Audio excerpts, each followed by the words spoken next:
13ឯកសារភ្ជាប់គឺជាឯកសារនានាដែលផ្ដល់ជូនអ្នកទទួលលិខិតហើយត្រូវសរសេរចូលបន្ទាត់នៅខាងក្រោមនៃចុងបញ្ចប់ខ្លឹមសារលិខិតដែលមានខ្លឹមសារដូចខាងក្រោមករណីអ្នកទទួលលិខិតដែលមានឋានៈខ្ពស់ជាងអ្នកផ្ញើសូមគោរពជូនភ្ជាប់ជាមួយនឹងឈ្មោះឯកសារច្បាប់ករណីអ្នកទទួលលិខិតដែលមានឋានៈស្មើឬទាបជាងអ្នកផ្ញើសូមជូនភ្ជាប់ជាមួយនឹងឈ្មោះឯកសារចំនួនច្បាប់14កថាខណ្ឌស្នើសុំគឺជាការបរិយាយអំពីសំណូមពរការស្នើសុំឬការបញ្ជាឲ្យអ្នកទទួលលិខិតអនុវត្តហើយត្រូវសរសេរចុះក្រោមមួយបន្ទាត់ខាងក្រោមឯកសារភ្ជាប់និងត្រូវចូលបន្ទាត់ដោយផ្ដើមសេចក្តីដូចខាងក្រោមករណីអ្នកទទួលលិខិតដែលមានឋានៈខ្ពស់ជាងអ្នកផ្ញើអាស្រ័យហេតុនេះឬអាស្រ័យហេតុនេះដោយបានគោរពជម្រាបជូនខាងលើសូមងារស័ក្តិអ្នកទទួលលិខិតមេត្តាសំណូមពរឬការស្នើសុំដ៏ខ្ពង់ខ្ពស់ឬដោយសេចក្តីអនុគ្រោះ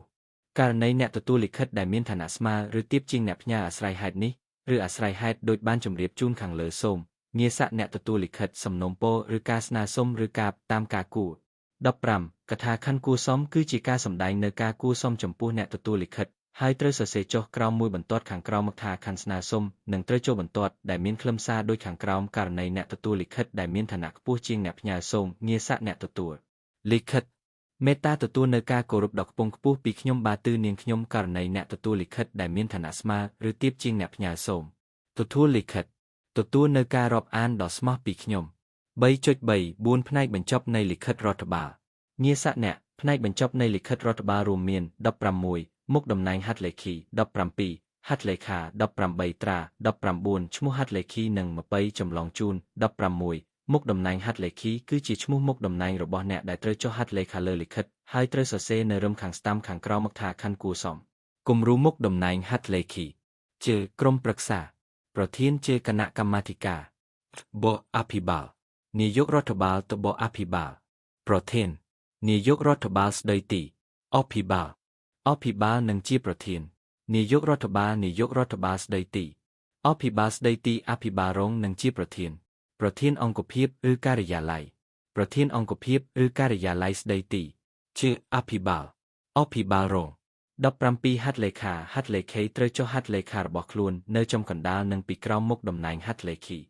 អ្នករៀបចំលិខិតត្រូវទុកចន្លោះសមល្មមសម្រាប់ចុះហត្ថលេខា18ត្រាគឺជាត្រាផ្លូវការរបស់រដ្ឋបាលក្រុងស្រុកត្រាត្រូវបោះនៅផ្នែកខាងឆ្វេងជាន់ពីលើហត្ថលេខាប្រហែល 1/3 ត្រាមិនត្រូវបោះជាន់ពីលើហត្ថលេខាទាំងស្រុងឡើយ19ឈ្មោះហត្ថលេខីគឺជាឈ្មោះជាផ្លូវការរបស់អ្នកចុះហត្ថលេខាហើយត្រូវសរសេរឈ្មោះឬបោះត្រាឈ្មោះនៅខាងក្រោមហត្ថលេខាឈៀងខាងស្ដាំដោយមិនត្រូវឲ្យជាន់លើត្រារបស់រដ្ឋបាលឡើយ20ចម្លងជូនគឺជាឈុំម៉ាអង្គភាពឬបុគ្គលដែលត្រូវជូនជ្រាបឬសហការអនុវត្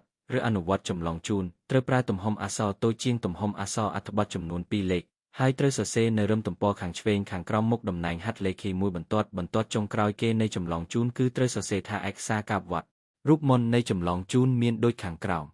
ចម្លងជូនណាដើម្បីជូនជ្រាបដើម្បីសហការអនុវត្តដើម្បីអនុវត្តឯកសារកាបវត្ត